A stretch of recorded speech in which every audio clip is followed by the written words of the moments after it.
Hello बेटा। देखिए, आज हम इस वाले पार्ट में क्वेश्चन नंबर 11 करेंगे। और ये क्वेश्चन पहले मैं पढ़ देता हूँ। On 1 April 2016 Shivam enterprise purchase second hand machinery for ₹52,000। Shivam enterprises ने एक सेकेंड हैंड मशीन खरीदी है 52,000 की। और इस मशीन को खरीदने के बाद इन्होंने इसके 2,000 रुपये तो कार्टेज पर खर्च करे हैं। कार्टेज को बोलते हैं बेटा भाड़ा, जो गाड़ी का इन्होंने दिया होगा। 3,000 रुपये की अनलोडिंग पर खर्च करे, यानी कि गाड़ी में से मशीन को उतरवाने पर खर्च करे, क्रेन वगैरह बुलवाई होगी जो भी है। 2,000 रुपये उसकी इंस्टॉलेशन पर खर्च करे, यानी कि उसको इंस्टॉल कराया। और 1,000 रुपये जब ये खरीदी थी तो किसी मिडल मैन को उन्होंने ब्रोकरेज दी, यानी कि जिसके थ्रू उन्होंने खरीदी। तो देखो, यहाँ तक का जो है ना, ये मशीन की कॉस्ट है। यहाँ तक की जो है ये है मशीन की कॉस्ट। देखो जो मैंने ऐड कर रखी है यहाँ पर, calculate cost of machine. Purchase price of second hand machine 52,000, cartage 2,000, unloading 3,000, installation 2,000, brokerage 1,000 और टोटल कॉस्ट ऑफ मशीन 60,000। यानी कि जो ये मशीन आपने खरीदी ये 60,000 रुपये की आपको पड़ी कुल मिला के। इसकी कॉस्ट जो है वो 60,000 है। तो आपने सारे खर्चों को ऐड कर दिया, जितने रुपए आपने इसको यूज करने तक के लिए खर्च करें। It was estimated that the machinery will have a scrap value of 6,000 eight the end of its useful life which is 10 year. तो ये कह रहे हैं जी, इसकी जो यूजफुल लाइफ है मशीन की वो 10 साल है, 10 ईयर। और 10 साल बाद जो इसकी स्क्रैप वैल्यू बचेगी मशीन की वो 6,000 बचेगी। तो स्क्रैप वैल्यू 6,000 है, लाइफ इसकी 10 साल है। अब वो आगे क्या कह रहे हैं, 31 December 2016 repair and renewal amounted to ₹2,500 were paid. तो मैं आपको ये बता दूं बेटा, किसी भी मशीन की रिपेयरिंग को हम कभी भी असेट्स अकाउंट में या मशीन अकाउंट में डेबिट नहीं करते। कोई भी रिपेयरिंग का खर्चा होता है तो हम उसको प्रॉफिट एंड लॉस अकाउंट में डेबिट करते हैं, यानी कि वो जस्ट हमारा एक एक्सपेंस होता है, रेवेन्यू एक्सपेंडिचर। हम जो असेट्स अकाउंट में डेबिट करते हैं वो कैपिटल एक्सपेंडिचर को खर्च डालते हैं, डेबिट करते हैं, ना कि रेवेन्यू एक्सपेंडिचर्स को।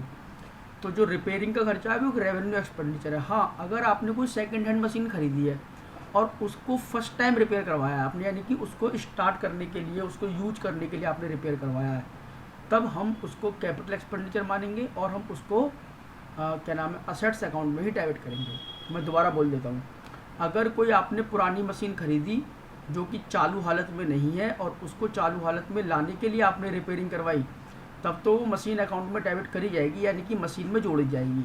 लेकिन अगर उसके बाद कोई रिपेयरिंग करवाई है तब हम उसका कुछ भी नहीं करेंगे, इस बात को आपको ध्यान रखना है।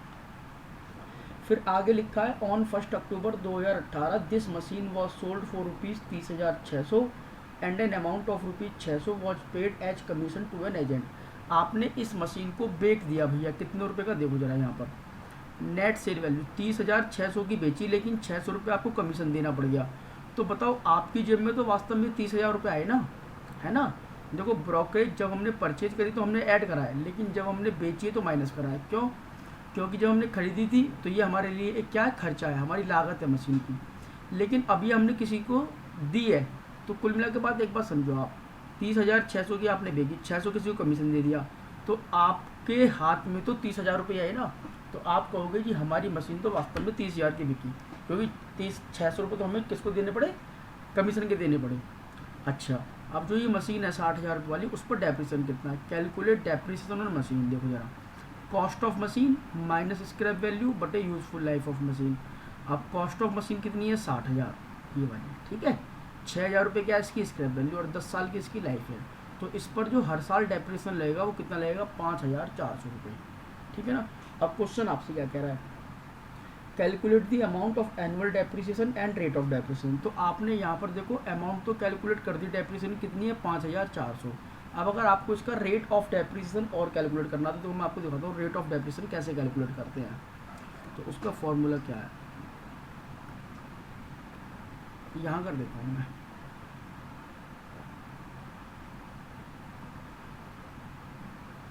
कैलकुलेट रेट ऑफ डेप्रिसिएशन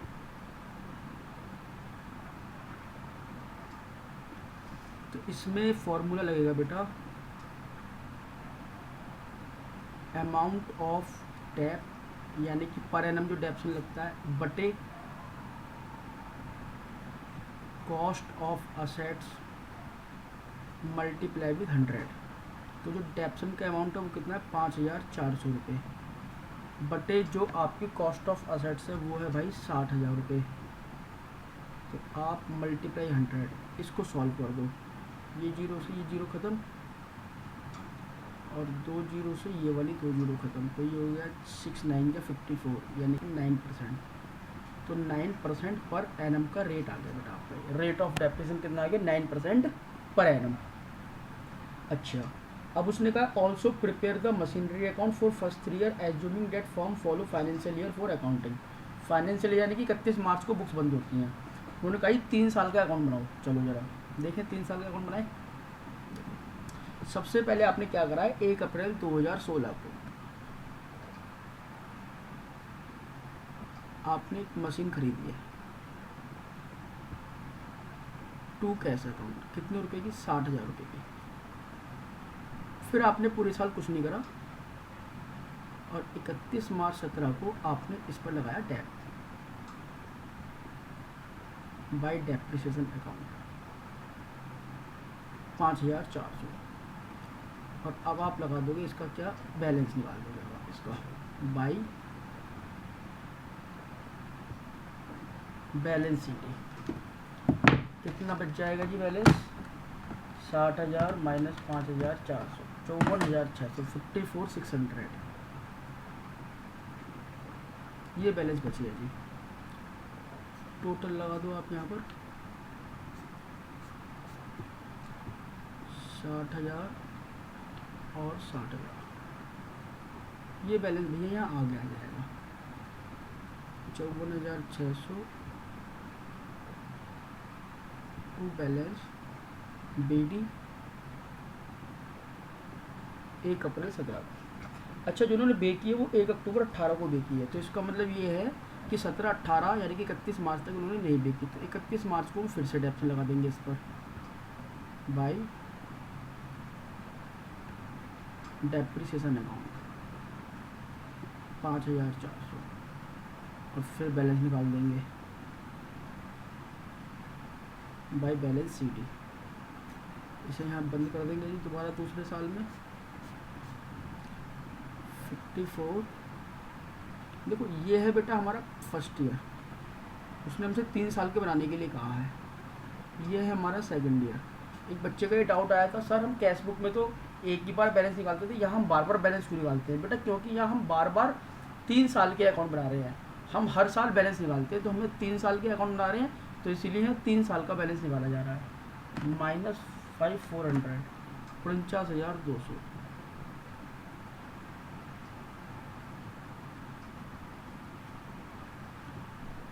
तो ये बैलेंस बेटा आगे आ जाएगा टू बैलेंस BD कब 1 अप्रैल 18 को। अच्छा, फिर इन्होंने 1 अक्टूबर 2018 को इसको बेचा है, तो 1 अक्टूबर 18 को अगर ये बेचा है तो पहले लगाएंगे हम इस पर डेप्रिसिएशन आधे पर, यानी कि 5400 इंटू 1/2। अब आप कहोगे सर इस पर आधे पर क्यों लगाएंगे, पूरा क्यों लगाएंगे? बेटा बात सुनो, 1 अप्रैल को ये बैलेंस है और स्ट्रेट लाइन मेथड है, 1 अक्टूबर को हम बेच रहे हैं, तो अप्रैल से लेके अक्टूबर तक का डेप्शन लगेगा बस, ठीक है ना, 6 महीने का। तो ये कितना बैठ जाएगा हमारे पास 2700 रुपये, 27 दूनी 14, ठीक। अच्छा, हमने इसको बेच दिया इसी दिन, कितने का, बाई कैश अकाउंट 30,000 रुपये। हमने पीछे स्लाइड पर देखी थी ना वैल्यू निकाल के, कितनी थी, ये देखो 30,000 रुपये, ठीक है ना। हाँ, तो 30,000 का हमने इसको बेच दिया। एक सेकंड मैं दोबारा दिखा देता हूँ, ये वाली, ठीक है। हाँ, तो ये हमने 30 की बेच दी। अब देखो इसका प्रॉफिट लॉस निकालना है हमें। देखो मैं यहाँ दिखाता हूँ आपको कैसे निकालेंगे। बुक वैल्यू इस मशीन की एज ऑन 1 अप्रैल 18 कितने रुपए की, देखो ये 49,200 की ये बुक वैल्यू है 1 अप्रैल को, 49,200। अब इसमें पहले आप माइनस करो डेप्रिसिएशन 6 मंथ का, डेप फॉर 6 मंथ, कितना 2700, तो ये आपने माइनस कर दिया, माइनस 2700, 46,500। तो ये जो बुक वैल्यू बची है कब बची,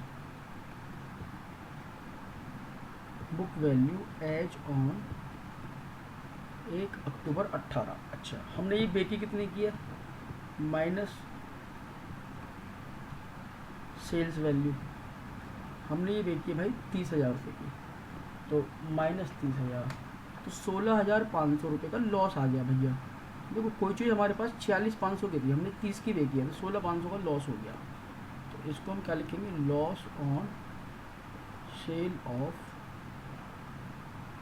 मशीन। ठीक है जी। तो आई होप आपको समझ में आ गया होगा। पहले हमने बुक वैल्यू निकाली कब, जिस डेट को हम बेचते हैं, हर असेट्स की, हर क्वेश्चन में यही करते हैं बेटा, जिस डेट को बेचते हैं ना उस डेट को बुक वैल्यू निकाल लेते हैं, और फिर उसमें से जितने की बेचते हैं, अगर ज़्यादा की बेची तो प्रॉफिट, कम की बेची तो लॉस। अब देखो मैं यहाँ कैसे लिखूँगा इसको, तो यहाँ पर by loss on sale, loss on sale. देखो बैलेंस हमारे पास कुछ बचेगा ही क्यों, क्योंकि एक ही मशीन थी और ये हमने इतने की बेच दी, 49,200 में देखो इतना तो डेप्शन लग गया, इतने की बेच दी, इतना लॉस हो गया। तो अगर आप इसको जोड़ोगे ना तो ये 49,200 ही बैठेगा बेटा, ठीक है ना। तो ये बैलेंस हो जाएगा हमारा यहाँ बराबर 49,200 रुपये, 49,200। आई होप आपको मेरी बात क्लियर हो गई होगी, ठीक है ना। तो आप एक बार और देख लो इनको, फ़ोटो खींच लो अगर आप लेना चाहो तो, इनको नोट करना चाहो। ये वाला है, ये हमारा 3rd ईयर का हो गया। उसने हमसे कहा था ना 3 साल का बनाओ हम, तो हमने 3 साल का बना दिया। एक ही मशीन थी वही बिक गई, सिंपल सा क्वेश्चन था, कुछ इसमें मुश्किल काम नहीं था। ये हमारा वर्किंग नोट हो गया। चलो अब देखते हैं नेक्स्ट क्वेश्चन। अब नेक्स्ट क्वेश्चन का नेक्स्ट मेथड देखते हैं, written down value method. Question number 17 से स्टार्ट हो रहे हैं बेटा। अभी तक जो हम कर रहे थे वो कर रहे थे straight line method. Straight line method में क्या होता है, हर साल एक जैसा डेप्रिसिएशन लगता है, हाँ लगाते टाइम के हिसाब से, ये ध्यान रखना है।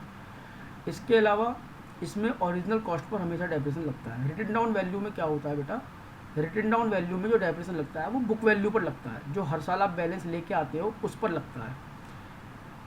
स्ट्रेट लाइन मेथड में शुरू वाली वैल्यू पर लगता है। तो अंडर दिस मेथड मैं पढ़ रहा हूँ, अंडर दिस मेथड, एक second, under this method depreciation is charged as a fixed percentage, जो कि क्वेश्चन में दी हुई होती है, ऑन दी बुक वैल्यू। किस पर, माइलॉट नोट करें, बुक वैल्यू पर। किस पर लगता है बेटा, बुक वैल्यू पर, फिक्स्ड परसेंटेज के हिसाब से, of the assets every year, प्रत्येक वर्ष। द फर्स्ट ईयर, देखो फर्स्ट ईयर का, the first year dep will be charge at the end of year on the total cost of assets. जो पहले साल का डेप्रिसिएशन होता है ना वो टोटल कॉस्ट पर लगता है, ये ध्यान रखना है बस, पहले साल का। और उसके बाद जो डेप्रिसिएशन चार्ज होगा वो बुक वैल्यू पर चार्ज होगा। This method is called diminishing value method and reducing value method also. इस मेथड को हम डिमिनिशिंग वैल्यू मेथड या रिड्यूसिंग वैल्यू मेथड भी कह देते हैं। तो ये दोनों नाम से आपको क्वेश्चन में लिखा हुआ मिल सकता है, तो आपको ध्यान देना पड़ेगा कौन सा मेथड लगवाना है, ठीक है ना। तो ध्यान रखना कि पहले साल जो डेप्शन लगता है वो टोटल कॉस्ट यानी कि ओरिजिनल कॉस्ट पर लगता है, और जो उसके बाद वाले वर्षों में डेप्शन लगता है वो उसकी बुक वैल्यू पर लगता है। आई होप आपको मेरी बात क्लियर हो गई होगी, ठीक है। चलो अब मैं शुरू करता हूँ आपके साथ, देखो जरा अगला क्वेश्चन, क्वेश्चन नंबर 17, ध्यान से। A bowler watch purchase from abroad for rupees 10,000। हमने एक बॉलर परचेज करा है 10,000 रुपये का, एब्रॉड यानी कि विदेश से। शिपिंग एंड फॉरवर्डिंग चार्ज 2,000 रुपये। इसको लाने का जो खर्चा हुआ है ना, शिपिंग का जो खर्चा हुआ है वो 2,000 हुआ है। इम्पोर्ट ड्यूटी, बेटा जब भी हम कोई गुड्स बाहर से खरीद के लाते हैं तो उन पर इम्पोर्ट ड्यूटी लगती है। ये एक प्रकार का टैक्स होता है जो गवर्नमेंट को जाता है, ठीक है ना। तो इम्पोर्ट ड्यूटी लगी उस पर 7,000 रुपये। And expense on installation amounted rupees 1,000, और उस बॉलर को इंस्टॉल कराने पर आपके 1,000 रुपये खर्च हुए। तो देखो मैंने यानी कुल मिला के आपको बॉलर कितने का पड़ा, देखो मैंने यहाँ इसका नोट बना दिया है पहले से, आपका समय बचाने के लिए मैं ऐसा करता हूँ। Calculate cost of bowler, purchase price 10,000, shipping charges 2,000, import duty 7,000, installation expense 1,000, cost of bowler 20,000, ठीक है जी। तो आप ये ध्यान रखो बेटा, जो भी असेट्स हम खरीदते हैं, चाहे तो फर्स्ट हैंड चाहे सेकंड हैंड, उसको खरीदने से लेकर के और यूज करने तक के सारे खर्चों को हम उसी असेट्स में ऐड कर देते हैं। तो हमारे पास जो बॉलर पड़ा वो 20,000 का पड़ा, ठीक है जी। कह रहे calculate the depreciation for the first 3 year separately for each year 10% per annum on diminishing balance method. कह रहे जी 3 साल का आप डेप्रिसिएशन लगाओ। हालांकि उसने हमसे बॉलर अकाउंट बनाने के लिए नहीं कहा है, उसने केवल ये कहा है 3 साल का डेप्रिसिएशन बताओ आप कितना होगा। चलो मैं आपको बॉलर अकाउंट बनवा देता हूँ और साथ ही साथ डेप्रिसिएशन बता दूँगा कितना लगेगा। देखो जरा, हमने ये कब खरीदा है भैया, इन्होंने डेट नहीं दी तो हम मान के चलेंगे साल के शुरू में खरीदा। ये लो, हम डेट लिखते ही नहीं, बात खत्म। फर्स्ट ईयर हमने बॉलर खरीदा, टू कैश अकाउंट 20,000 रुपये का, और फिर साल के अंत में हम लगाएंगे इस पर डेप्रिसिएशन बाय डेप्शन अकाउंट। अब बेटा बात सुनो, क्योंकि ये WDV मेथड है तो पहली साल जो लगेगा वो 20,000 पर डेप्शन लगेगा। 20,000 इंटू जो रेट ऑफ डेप्रिसिएशन है वो कितना है जी 10%। तो पहले साल जो डेप्शन लगा बेटा वो लगा 2,000 रुपये पूरे साल का। हम लगाएंगे इसका बैलेंस निकालेंगे हम।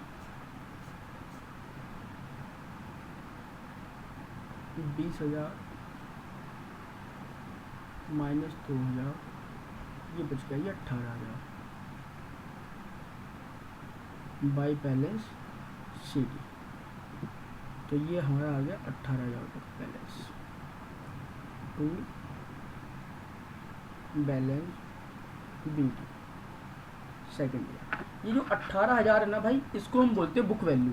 ये बुक वैल्यू होती है किसी भी एसेट की, चाहे तो SLM मेथड में हो चाहे WDV मेथड में, ये बुक वैल्यू बच के आती है।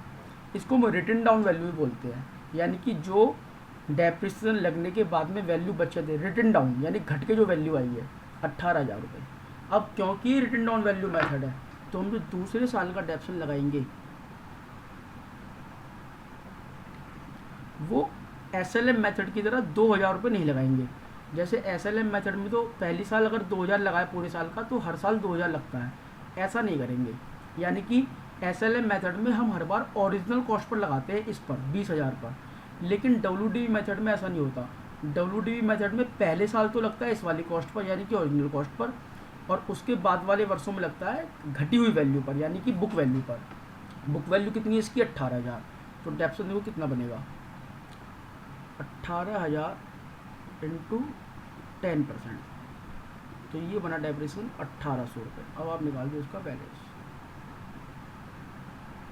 By balance sheet. तो टोटल कितना हो गया जी, ये टोटल हो गया ये 18,000।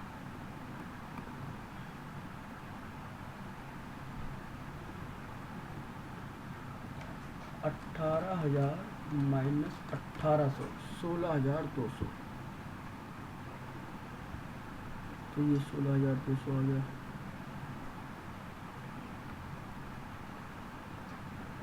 To balance BD third year. अब जो थर्ड ईयर का डेप्शन लगेगा बेटा बताओ जल्दी किस पर लगेगा, by balance sorry by dep account. जो थर्ड ईयर का डेप लगेगा बेटा वो लगेगा 16,200 का, 16,200 इंटू 10% 1,620 पर। तो ये फ़र्क है SLM मेथड और WDV मेथड में।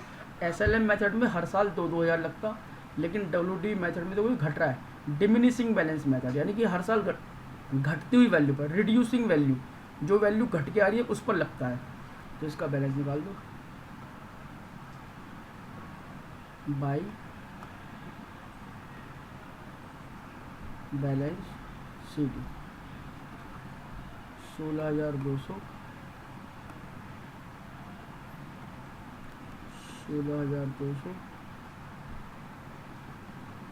में से माइनस कर दो 1,620, तो ये बचा 14,580।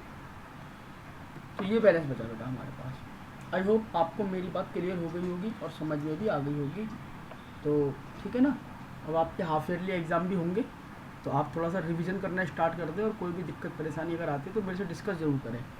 तो 16,200 ये हमारे पास है, ठीक है जी। 14,580 रुपये ये हमारा बैलेंस बचा है यहाँ पर, ठीक है। हमारे आंसर मैच कर रहे हैं। ओके बेटा, आज के लिए इतना ही काफ़ी इस वीडियो में। आप लोग अच्छे से मेहनत करें हाफ ईयरली एग्ज़ाम के लिए। मैं आपको सिलेबस दे दूँगा आज और आज या कल में मैं आपको सिलेबस दे दूँगा। तो ठीक है ना, कोई भी दिक्कत है, कोई भी परेशानी है तो आप लोग बहुत क्लियरली आप मेरे से स्कूल टाइम में 10 से लेकर 11 के बीच में 11:30 तक आप मेरे से डिस्कस कर सकते हैं। ठीक है ना, कोई भी आपके डाउट है, कोई क्वेरी है, आप ले सकते हो बिल्कुल ईजीली मेरे से। ओके बेटा, मैं इस वीडियो को यहीं ख़त्म करता हूँ। Okay bye.